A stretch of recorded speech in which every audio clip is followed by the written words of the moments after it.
హరి ఓం. ప్రియపుత్రి పుత్రులారా, 15 ఏళ్ల క్రితం రాసిన అమ్మఒడి బ్లాగ్ నుండి ఈ దేశాన్ని ఎవరు కాపాడాలి అనేటటువంటి లేబుల్ క్రింద ఉన్న 35వ పోస్టు.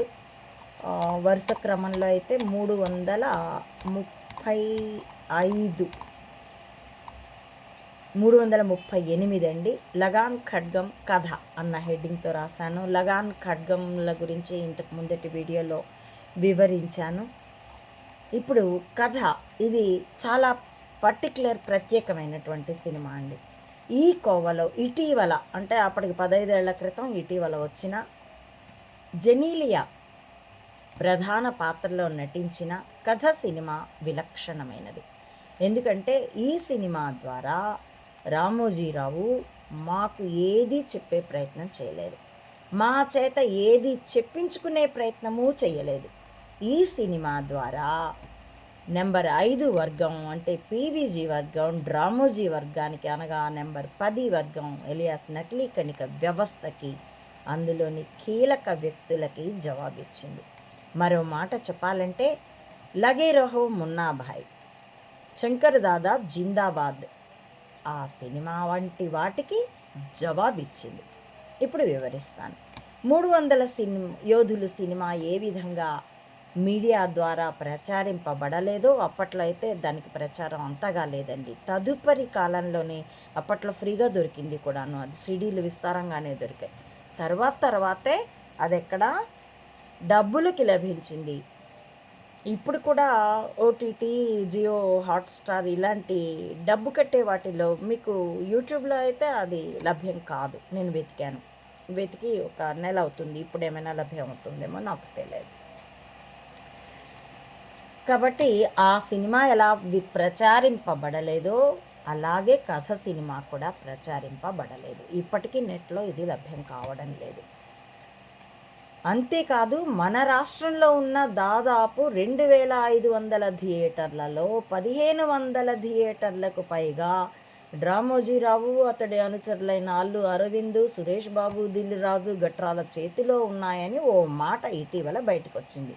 అంతగా భౌతిక పట్టు బిగించినందునే చాలా చిత్రాలు నాణ్యతతో పని లేకుండా 5 రోజుల్లో థియేటర్ల నుండి అంతర్ధానం అవుతూ ఉంటే, మరికొన్ని చిత్రాలు నాసిగా ఉన్న నాన్ స్టాప్ లాగా విజయవంతమైన 5వ వారంల దాకా ప్రదర్శింపబడ్డాయి. దాని గురించి ఇప్పుడు గగ్గోలు మరింత పెరిగి ఇది దాదాపు అందరికీ తెలిసిన విషయం అయిపోయింది. ఆ దిల్రాజు అన్నవాడు నేను అలా చేయలేదు మొర్రో అని సమాధానాలు కూడా ఇచ్చుకున్నాడు. ఇదంతా ఇటీవల జరిగింది. నేను రాసే నాటికైతే నేను ఇంతకుముందు చెప్పిన పారానండి. అలాంటి చోట తమ స్ట్రాటజీని బహిర్గతం చేసే సినిమాలు ఆడకపోవడం వింత కాదు కదా, అది ప్రచారంలోకి రాకపోవడం కూడా వింత కాదు కదా. ఇక ఈ సినిమా కథ విషయానికి వస్తే, జార్ఖండ్లో ప్రిన్సిపల్గా పనిచేసే ఓ ప్రొఫెసరు కళాశాల ఎన్నికలలో రాజకీయ హింసని అడ్డుకున్నందుకు కుటుంబంతో సహా బలైపోతాడు. అమ్మ, నాన్న, తోబుట్టువులు కళ్ళ ముందే హింసించబడి మరణించడంతో ఆ ప్రొఫెసర్ కుమార్తె చిత్ర మానసికంగా కోలుకోలేనంతగా దెబ్బతింటుంది. ఆమె ఎంతగా మొత్తుకున్నా పోలీసులు ఆ కేసుని రోడ్డు ప్రమాదం అని చెప్పి మూసేస్తారు. ఇప్పుడు 1,00,000 కేసులు అలా ఉన్నట్టు. ఒంటరిగా మిగిలి ఏడాది పాటు పిచ్చాసుపత్రిలో చికిత్స పొంది వచ్చినటువంటి చిత్ర అరకులోని ఓ చిన్న పిల్లల బడిలో ఉపాధ్యాయునిగా చేరుతుంది. అక్కడికి సినిమా ఏర్పాట్లకై వచ్చి ఉన్న బృందంలోని దర్శకుడితో పరిచయం, స్నేహం, ప్రేమగా పరిణమిస్తుంది. అప్రయత్నంగా ఆమె ఒక హత్యని చూస్తుంది. పోలీసు స్టేషన్లో ఫిర్యాదు చేస్తుంది. అప్పటికే ఆమె కొన్ని ఫోబియాలతో బాధపడడం, మందులు వాడుతుండటం చూసే ప్రేక్షకులకి సినిమా కథ ఉత్కంఠపూరితంగా ఉంటుంది. ఆమె భ్రాంతి పడిందో, నిజంగా హత్య జరిగిందో ప్రేక్షకులకి చివరికి కానీ అర్థం కాదు. ఆమె పనిచేస్తున్న పాఠశాల ప్రిన్సిపల్ కొడుకు, పోలీస్ కానిస్టేబుల్ రాజు, ఇలా ఎవరినైనా అనుమానించగలిగేలా ఉంటుంది కథలోని ఉత్కంఠ, అంటే సస్పెన్స్. ఆమె పిచ్చిదనే వార్త ఒకటి ఊర్లో బాగా ప్రచారంలోకి వస్తుంది. తగ్గట్టుగానే చాలా చర్యలు జరుగుతాయి. ఫ్రిడ్జ్లో ఉండాల్సిన పళ్ళు, కూరగాయలు చెప్పుల స్టాండ్పై ఉండడం, చెప్పులు ఫ్రిడ్జ్లో ఉండడం గట్ర. మల్లె పువ్వులు కనకాంబరాలుగా మారిపోవడం, పూలమ్మే ముసలామె అబద్ధం చెప్పిందో, చిత్రే భ్రాంతి పడిందో అర్థం కాదు. అయితే ఆమె ఆత్మశక్తి చాలా గొప్పది. తాను జీవితంలో పరమ చేదుని, బీభత్సాన్ని చూసి ఉండవచ్చుగాక, అయితే తాను హత్యని చూశానని ఆమె బలంగా నమ్ముతుంది. హీరో, అతని స్నేహితులు ఆమెకు సహాయం చేయ ప్రయత్నిస్తారు. హతురాలి బొమ్మ గీసి ట్రేస్ అవుట్ చేసే ప్రయత్నం చేస్తారు. చివరికి హంతకుడు పోలీసు అధికారే అన్నది తెలుస్తుంది. అప్పటికే అతడు కేసుని తన క్రింది పోలీస్ కానిస్టేబుల్ పైకి తోసి అతన్ని చంపి కేసు మూసేస్తాడు. తన అక్రమ సంతానమైన కూతుర్ని చంపేసిన సదరు పోలీసు అధికారి ఈ కేసు నుండి బయటపడేందుకు చిత్రని పిచ్చిదానిగా చిత్రించడం, అది అందరి చేత నమ్మించడమేగాక అందుకోసం హీరో స్నేహితులలో ఒకడిని చంపేస్తాడు, మరొకడిని గాయపరుస్తాడు. ఒక దశలో చివరికి చిత్ర కూడా తానే ఆ పిచ్చి పనులన్నీ చేస్తున్నానేమో అనుకునేంతగా అయోమయానికి గురవుతుంది. నగల దుకాణపు సీసీ కెమెరాలో రికార్డ్ అయిన సీడీతో సహా పట్టుబడిన పోలీసు అధికారి చిత్రని, హీరోని బెదిరిస్తాడు. అప్పటికి చిత్ర తను ఎన్ని ఒత్తిడిలకు గురైనా సత్యాన్ని, తర్కాన్ని సరిగ్గానే విశ్లేషించుకుంటుంది. నేరుగా వచ్చి అతడి చెంప చెళ్ళుమనిపించి హీరోని, సాక్ష్యం ఉన్నటువంటి సీడీని తీసుకుని వెళ్ళిపోతుంది. నేరం బయటపడి అప్పటి వరకు పోలీసు అధికారిగా గౌరవ మర్యాదలతో, హోదాతో బ్రతుకుతున్న సదరు పోలీసు అధికారి నిస్సహాయంగా తన పిస్తోలుతో కణత మీద కాల్చుకుని తనకు తానే ఆత్మహత్య చేసుకుంటాడు.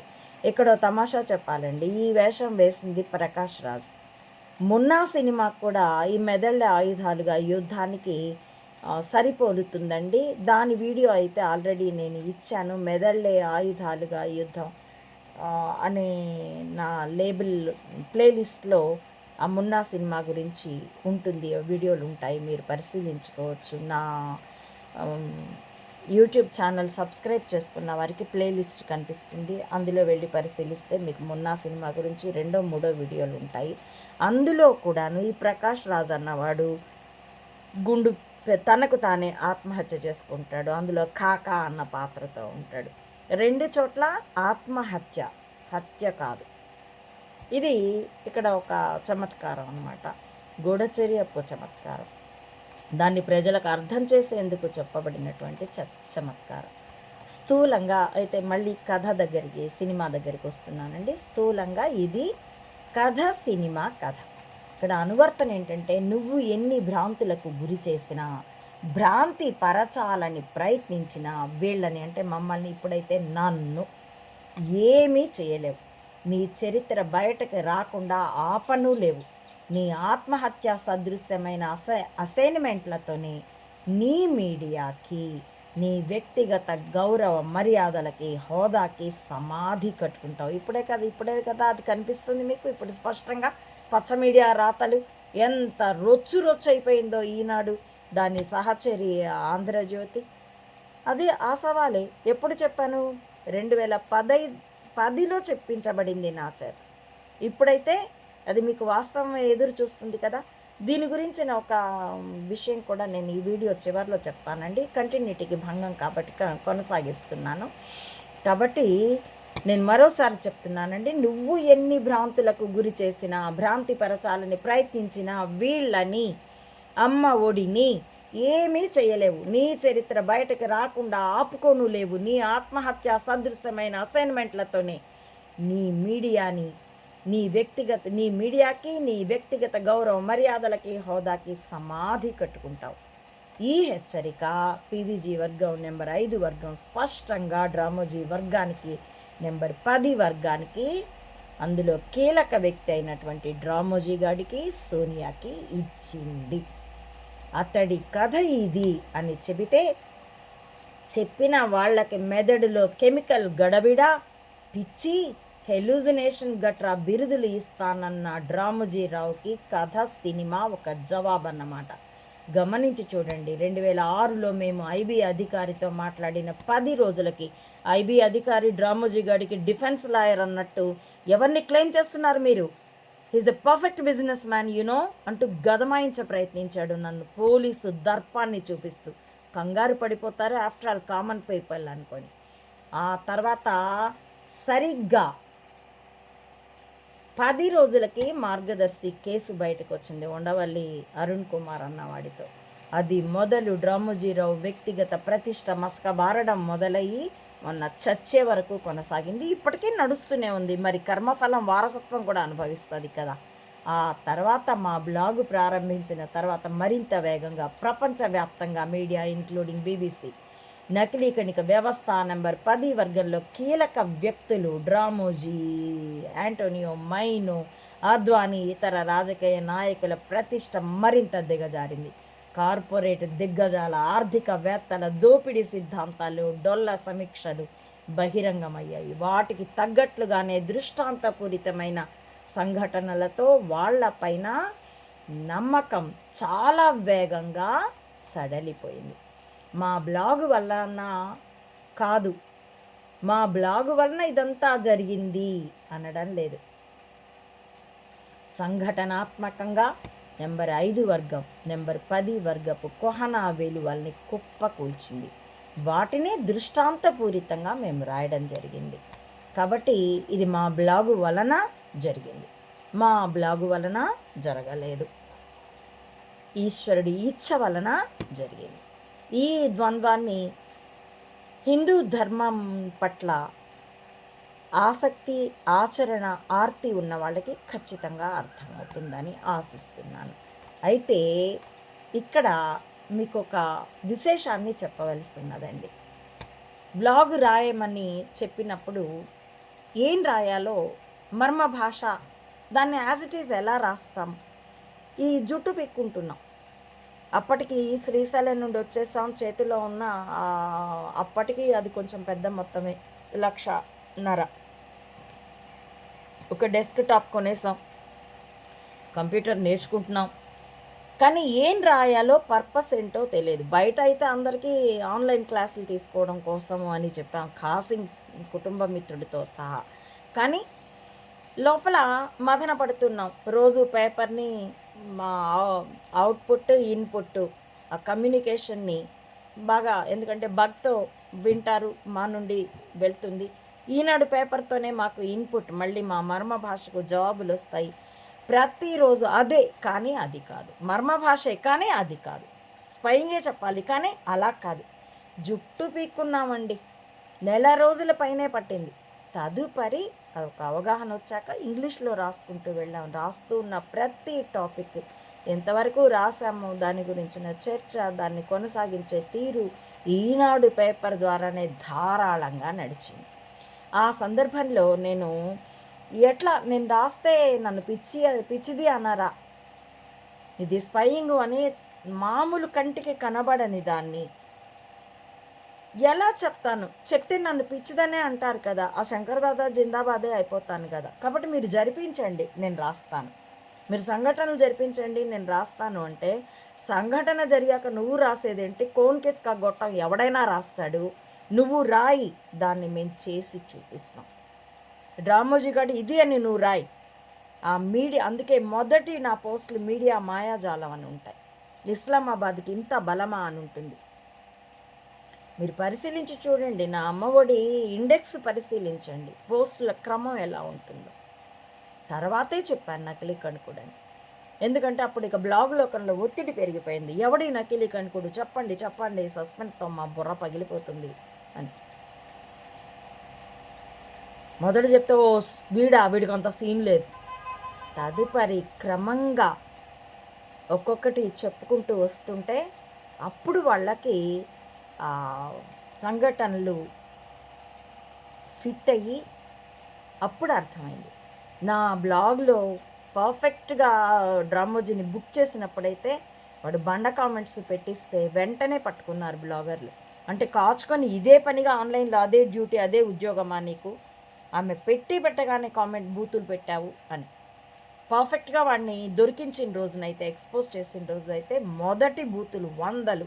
నేను దానికి ఇది ఉండేది అథెంటికేషను, నేను అలౌ చేయలేదు. మిగతా వాళ్ళు అన్నారు ఒకటో రెండో పబ్లిష్ చేస్తే తీసేయండి, మాకు మీ పట్ల చాలా గౌరవం మేడం, అలాంటి బూతులు వద్దు, తీసి తొలగించండి అంటే తొలగిస్తే ఇక ఆ చీదరంతా నేనే భరించవలసి వస్తుంది. పబ్లిష్ చేస్తే ఆ భయం వాడికి ఉంటుంది కాబట్టి పబ్లిష్ చేశానండి. ఇలాంటి వందలు వచ్చాయి, నేను కేవలం 2 ప్రచురించాను అని చెప్పాను. అలా ఉంటుందన్నమాట.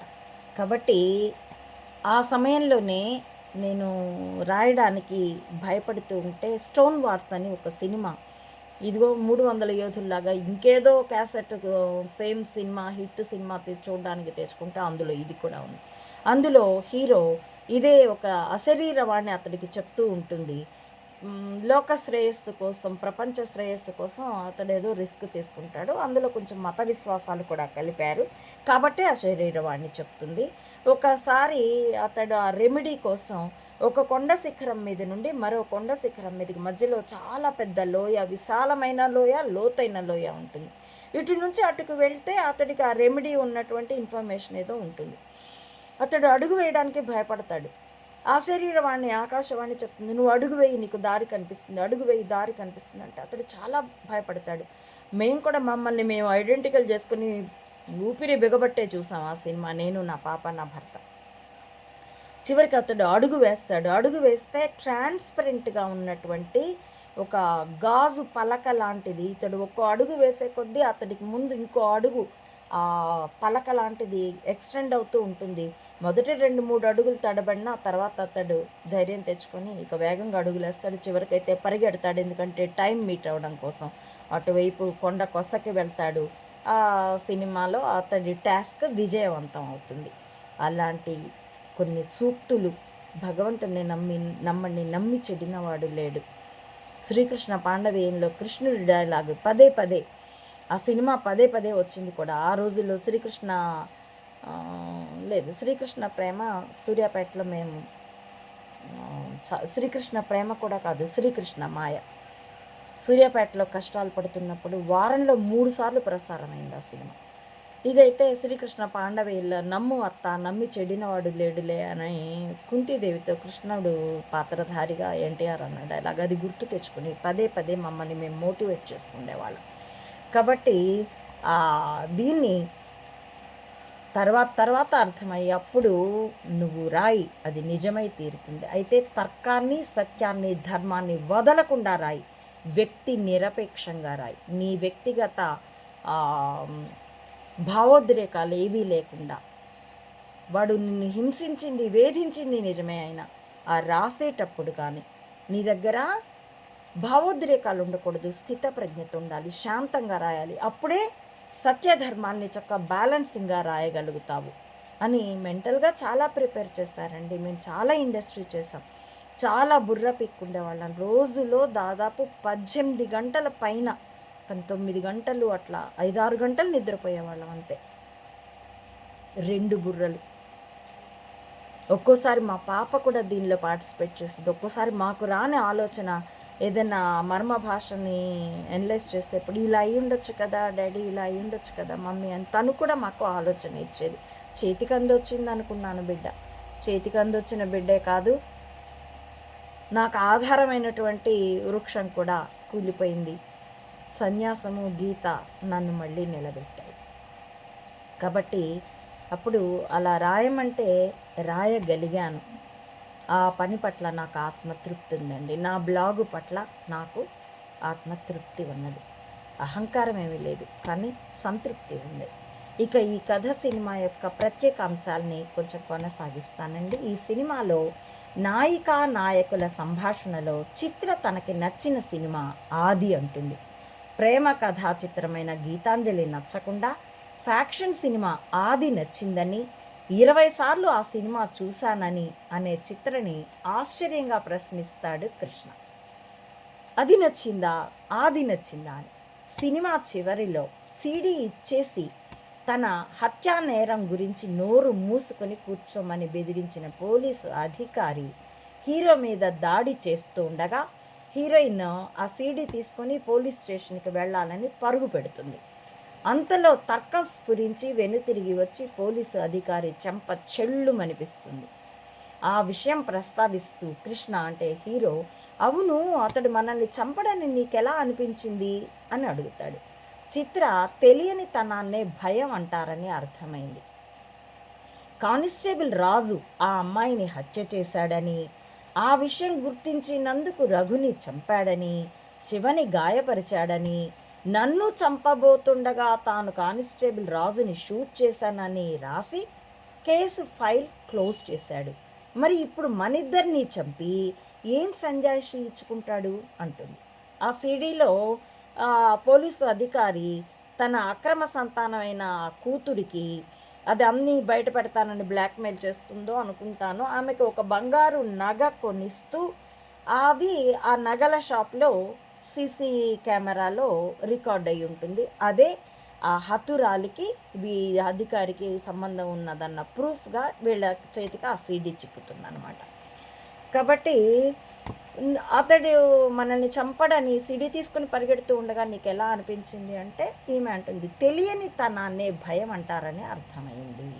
కాబట్టి ఈ కేసుకి కానిస్టేబుల్ రాజు రెస్పాన్సిబుల్ అని, అందుకే వాడిని చంపేశానని, నన్ను కాపాడడానికి వాడిని చంపానని కేసు క్లోజ్ చేశాడు కదా.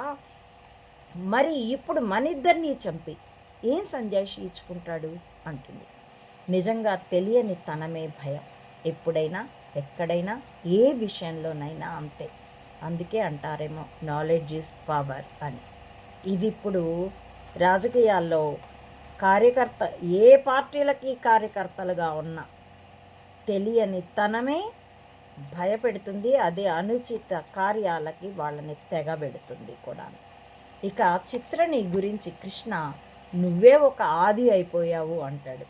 నా పేరు గృహస్థాశ్రమంలో ఉన్నప్పుడు ఆదిలక్ష్మి. నా మిత్రులు కొందరు, ముఖ్యంగా నా ఈనాడు ఉపసంపాదక మిత్రురాలు నన్ను ఆది అని పిలిచేవాళ్ళు.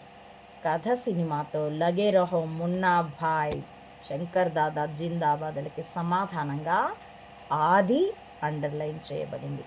అందులో మరో విశేషం ఏమిటంటే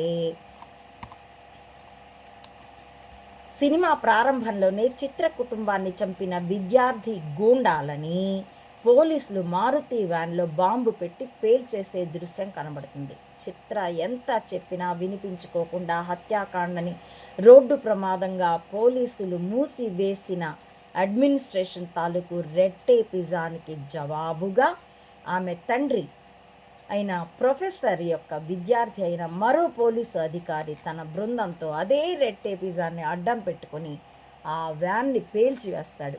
ప్రొఫెసర్ గారికి సంఘ విద్రోహులైన విద్యార్థులే కాదు, మాలాంటి విద్యార్థులు ఉన్నారు అనే డైలాగ్ చెప్పబడే ఈ సన్నివేశానికి మిగిలిన కథతో మొదట్లో సంబంధం ఏమీ కనబడదు. చివర్లో కానీ మనకు అది అర్థం కాదు.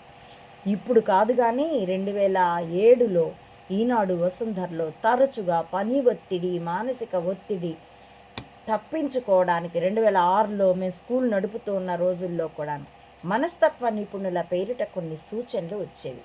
వాటిల్లో కోపం వస్తే ఒంటరిగా గదిలో తలుపులు వేసుకుని గట్టిగా అరిచేయాలని, లేదా పేపర్ మీద వ్రాసేయాలని చెప్పబడేది. ఇంతటితో ఆగితే సరే, ఎందుకంటే వచ్చులే అనుకోవచ్చు. కనీసం పేపర్ మీద రాసేసి పేపర్ చింపేయడం అన్నది వర్కౌట్ అయ్యేటటువంటిది. గట్టిగా అరవడం అయితే మాత్రం నాట్ కరెక్ట్. కానీ వాడు అక్కడితో ఆగల. ఒత్తిడి తగ్గించుకునేందుకు ఆదివారపు సెలవుల్ని, పండగ ప్రత్యేక దినాల్ని గడిపేటప్పుడు 35-40 ఏళ్ల మహిళలైనా తమ కూతుళ్లతో కలిసి నాట్యం చేయాలని, అప్పటికి నా వయసు అంతే 40, నా కూతురు ఆమె మంచిగా భరతనాట్యం చేస్తుందండి, కూచిపూడి నాట్యం చేస్తుంది, ఆమెతో కలిసి, లేదా సినిమా డాన్సులైనా పిల్లలు చేస్తారు కదా, ఆమెతో కలిసి చేయాలట. 2 జడలు వేసుకుంటే ఉత్సాహంగా అనిపిస్తుందని, ఎవరో ఏదో అనుకుంటారని సంకోచపడవద్దని సూచనలు వచ్చేవి. నిజంగా మనస్తత్వ నిపుణులు అలా చెబుతారా అనిపించేది. అలాంటి చిట్కాలు పాటిస్తే ఒత్తిడి ఏమాత్రం మాయమవుతుందో తెలియదు కానీ అలా ప్రవర్తించిన వాళ్ళని చుట్టుపక్కల వాళ్ళు పిచ్చివాళ్ళు అనడం మాత్రం ఖాయం అనుకునేవాళ్ళం. కథ సినిమాలో నాయక చిత్రని పిచ్చిదానిగా చిత్రించడానికి హంతకుడైన పోలీసు అధికారి పన్నిన పన్నాగాలు చూసినప్పుడు మాకు ఈనాడు రాతలు మరింత బాగా గుర్తుకు వచ్చాయి, అర్థము అయ్యాయి. ఇన్ని ప్రత్యేక అంశాలు ఉన్నాయి కాబట్టే ఈ సినిమా మీడియా ప్రచారాన్ని పొందలేదు. హిట్ అయిందో లేదో కూడా నాకు తెలియదు. మరేదో సినిమా సీడీ తెస్తే అందులో ఈ చిత్రము ఉండడంతో కథ చూడడం సంభవించింది. ఇక్కడ మరో గమ్మత్తు వివరణార్హమే. కథ వంటి సినిమాలేగాక గత టపాలో చెప్పిన సిక్కు కుర్రాడు, క్రికెట్ మ్యాచ్ గెలిపించే సినిమా, బిపాసా బసు, మానసిక భ్రాంతుల సినిమాల వంటివి మీడియా ప్రచారంలో లేకపోయినా, హిట్ అయినా గాకపోయినా డీడీలో శుక్ర శనివారాల్లో ప్రసారం కావడం రీత్యా మేము చూడడం జరిగింది.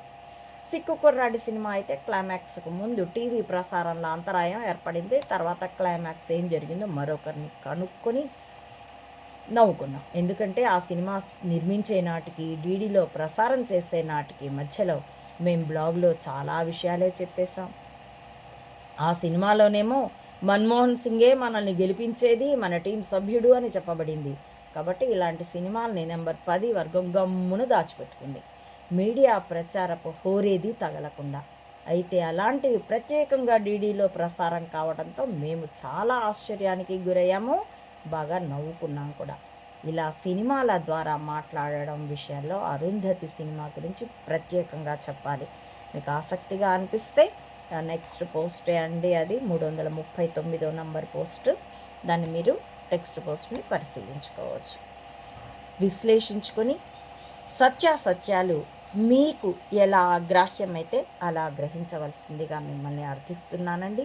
నేను చెప్పాను కాబట్టి ఇది సత్యమని నమ్మమని నేను చెప్పట్లేదు, నేనైతే సత్యాన్నే చెబుతున్నాను. ఇక ఆపై మీ విచక్షణతో మీరు విశ్లేషించుకోవాల్సిందిగా మిమ్మల్ని అందరినీ అర్థిస్తూ, ఆ విధంగా ఈశ్వరుడు నడపాలని ప్రార్థిస్తూ, హరి ఓం. ప్రియ పుత్రి పుత్రులారా, నా ఈ వీడియోల కంటెంట్ మీకు నచ్చితే please like, share and recommend my channel to others as well. Subscribe it. Please support Ammavadi Mata Anantananda to spread the truth of either spying or spirituality up to the roots of the society. As well, support me financially also to win this war with wisdom as weapon. www. మానవతా ధర్మం పునఃప్రతిష్ఠ కోసం మెదళ్ళే ఆయుధాలుగా యుద్ధం. ఇందులో పాలు పంచుకోవాల్సిందిగా ప్రియ పుత్రి పుత్రులందరినీ రాజకీయాలకి, కులమతాలకి అతీతంగా స్వాగతిస్తూ thank you for watching.